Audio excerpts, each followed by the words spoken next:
Hey everyone, Ink here. Welcome to my budget challenge quest run with a 0-3 Ignis and a 0-3 Galuf.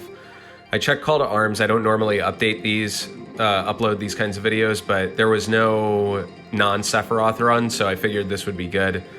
I'm gonna do Banter after this, so just to explain this team comp though, for anyone that wanted to know, this is a very, very easy run, and that is thanks to Galuf. Galuf does work, and with Saz's buff extension for Ignis and for Galuf, no one runs low on skills. Saz, I guess, has to HP++ a little bit, but it's really not a big deal.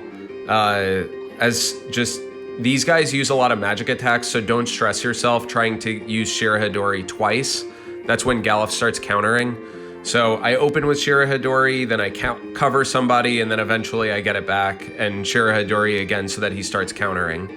They only have a couple melee attacks, so you're not missing much damage if you're not countering here. Saz sort of heavy carries most of the damage with his EX. He's pretty awesome. And Ignis, I keep him in pastry stance nearly the entire run, except once when I mess up and accidentally put him in Baby Bird and Papa Bowl, or whatever it's called. Papa Bird and Baby Bowl, I don't remember, whatever. But yeah, he stays in there in that stance for most of it, just to avoid debuffs and because I don't want him to have a high turn rate and steal turns. But yeah, this run is super easy, very clean, so don't feel the need to invest in Galuf or Ignis, although putting 3 ingots in Galuf wouldn't be a bad mistake. He does a lot of good work. So he's just always worked for me with 0, so I never felt pressured to give him 3, but I do really, really like him. So let's do some banter. This Lufenia is awful. So I probably spent about 20 plus resets. I was using variations of Charlotta, and Gladio is in every team, but Charlotta, and I tried Arden, I tried Kais, I tried Fujin, I tried, so many characters, 20 plus resets, and I could not get it. I was getting really frustrated. And I decided to do something that I have not done since Thancred got his EX the first time. And maybe even before that. No, it was a little after. It was the Heretics. It was the Delta, not Theta, where Yuffie cheesed it when Yuffie got awakened. But this is back in 60s era. I was having so much trouble with a level, and I asked someone to try a team for me, and they did it, Batty, who is a helper in main chord. And yeah, I had to copy the run, and the run had so much RNG in it, it drove me nuts, but I finally did it. So for the Lufenia, for this, I grabbed Gladio, Charlotta, and Kais, and I stomped the daylights out of it. Except, I had already tried this team over 9 times, and I couldn't get it. So, I consider myself a pretty decent player. Not the best. I consider, like, Liz Lisette and Belial and others to be just, like, absolutely premium runners. A lot of the people that do TCC Extreme, like, those guys, they all deserve a lot of love. I could not get this run to work, so I did what I have not done in a long time, and I loaded up the video. I reset until I got the exact same turn order as the video, and I literally watched the video and copied every move verbatim. Move for move, turn by turn. I did everything the same, and you know what? It worked. It was super easy. It required no thought whatsoever. I paid 100% attention to the video and 0% attention to the game. And you know, after I was so frustrated with it, one, I learned a lot about how to use Kais. I know that sounds crazy, but I was obviously not using him the correct way to maximize him with an mid-Italian friend in Gladio.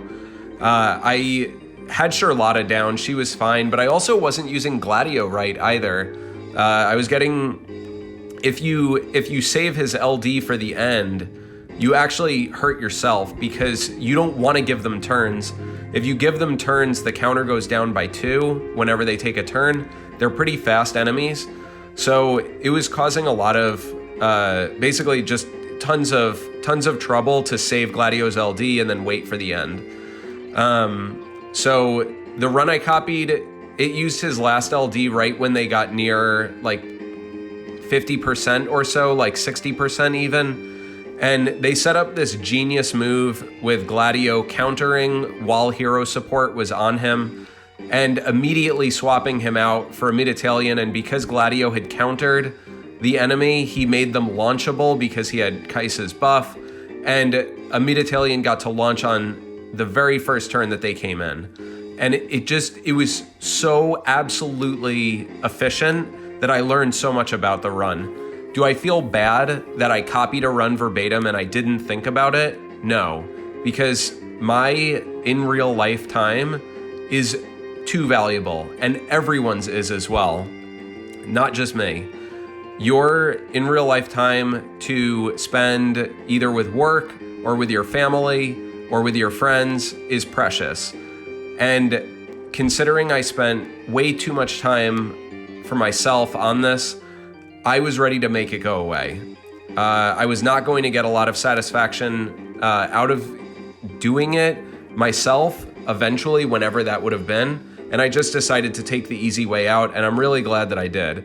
I learned about the characters. I am done with it. I never need to do it again. I never will do it again. The Prompto bosses have surpassed Ultimisha's boss as my least favorite enemy in the entire game. The Sabin Saga run that I did of Prompto's Lost Chapter has always been considered, I've always considered it to be the absolute hardest one that I ever did. Harder than Alexander, harder than Trey. It was crazy difficult. And yeah, this one also crazy difficult. So I highly recommend, if you have Gladio, Kais, and Charlotta or Fujin and you're getting frustrated, just hop on YouTube. I'm going to put some links to non-BT runs in the description. So please go and copy runs. Don't feel like you need to innovate something crazy, or just all you need to do is do the run, get the pressure off, and then go back to it if you want. Try different teams, have fun, but don't stress yourself on the first clear with this one. It is not worth it. Especially just for Lufenia tokens, it's not a big deal. It's totally chill. Anyway, that was all my banter, and I still have a lot of time on these guys. So I'll talk about Sephiroth. I was arguing on Reddit, of course. I always argue on Reddit. But look, yes, Sephiroth is not really amazing, and he's not amazing as amazing as Lightning for the Lufenia, because, like I said, you don't want to give the enemies that many turns at 50% HP. Once they get down there, you want to delay them as much as possible, and even his BT effect, he can't take advantage of it because none of his skills are AoE. So he doesn't really delay as amazingly as he could. So it sort of hurts him for sure, but I don't think that makes Sephiroth specifically bad. I'm so glad to see that a lot of people that stan Sephiroth have pulled him and are enjoying him and doing runs with him and just being creative. Just because someone has a bad rep in the community doesn't mean you shouldn't pull them. I will pity Sarah's LD. Even if she doesn't get fixed in GL when she drops, I don't care. It's what you do for your favorites. Don't sweat it. just chill. But yeah, I mean, the thing that I would always like to point to about Sephiroth is that he just needs more from his party, from his allies. When you look at Lightning doesn't need much. She has HP damage up, she gives the party Brave damage up, but so does Sephiroth. But she also has Brave regen for the party, she imperils her own element, she has free turns, so she has unbreaks and delay, she has so much in her kit. Then you look at characters like Noctis, who has Splash, he has turn manipulation, he has free turns. You look at Arden has free turns, he has an unkillable nature. These characters all have in-depth kits, and Sephiroth, without his rework, doesn't. That doesn't mean Sephiroth's bad. I put him probably on the same level as Arden or Noctis right now. It's just not on Lightning's level.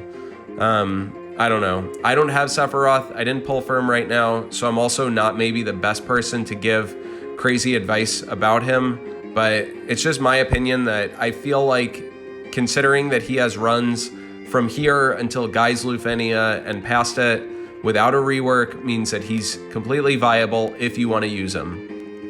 If you want to stomp content, sort of like I do, well, I like to stomp content initially. I don't mind a puzzle using Sabin or using some FF6.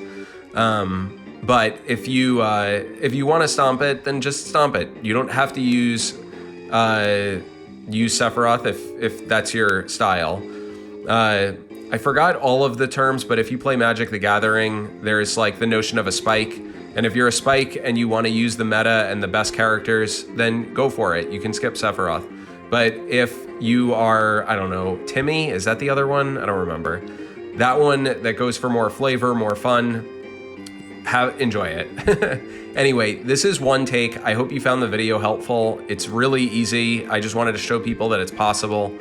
Definitely not difficult run at all, thanks to Galuf and also Saz's damage. But you don't need Sephiroth for this, so all good.